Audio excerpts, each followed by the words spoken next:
ചിദംബരം സംവിധാനം ചെയ്ത ബാലൻ ചിത്രത്തിന്റെ 15 ദിവസത്തെ world wide box office collection report ഇപ്പോൾ പുറത്തുവന്നിരിക്കുകയാണ്. ചിത്രം 15 ദിവസം കൊണ്ട് വേൾഡ് വൈഡ് 32,29,00,000 രൂപയാണ് നേടിയത്. കേരളത്തിൽ നിന്നും 16.08 കോടിയും കർണാടകത്തിൽ നിന്നും 2,36,00,000 രൂപയും തമിഴ്നാട്ടിൽ നിന്നും 98,30,000 രൂപയും തെലുങ്കു സ്റ്റേറ്റിൽ നിന്നും 24,10,000 രൂപയും റെസ്റ്റ് ഓഫ് ഇന്ത്യയിൽ നിന്നും 32,40,000 രൂപയും ഓവർസീസിൽ നിന്നും 12,30,00,000 രൂപയുമാണ് ചിത്രം 15 ദിവസം കൊണ്ട് വേൾഡ് വൈഡ് ബോക്സ് ഓഫീസിൽ നിന്നും നേടിയത്. 18 കോടി ബഡ്ജറ്റിൽ ഒരുക്കിയ ചിത്രം 81% ബഡ്ജറ്റ് റിക്കവറി നേടിയിരിക്കുകയാണ്.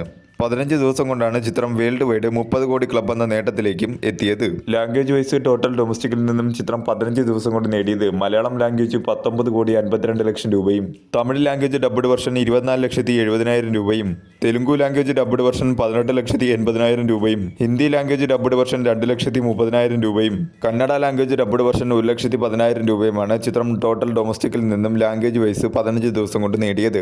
നല്ല രീതിയിലുള്ള ഒരു ബോക്സ് ഓഫീസ് പെർഫോമൻസ് ആണ് ചിത്രം എല്ലാ മേഖലയിലും കാഴ്ചവെച്ചുകൊണ്ടിരിക്കുന്നത്. വരും ദിവസങ്ങളിലും ചിത്രത്തിൽ നിന്നും നല്ല രീതിയിലുള്ള ഒരു ബോക്സ് ഓഫീസ് പെർഫോമൻസ് തന്നെ പ്രതീക്ഷിക്കാവുന്നതാണ്.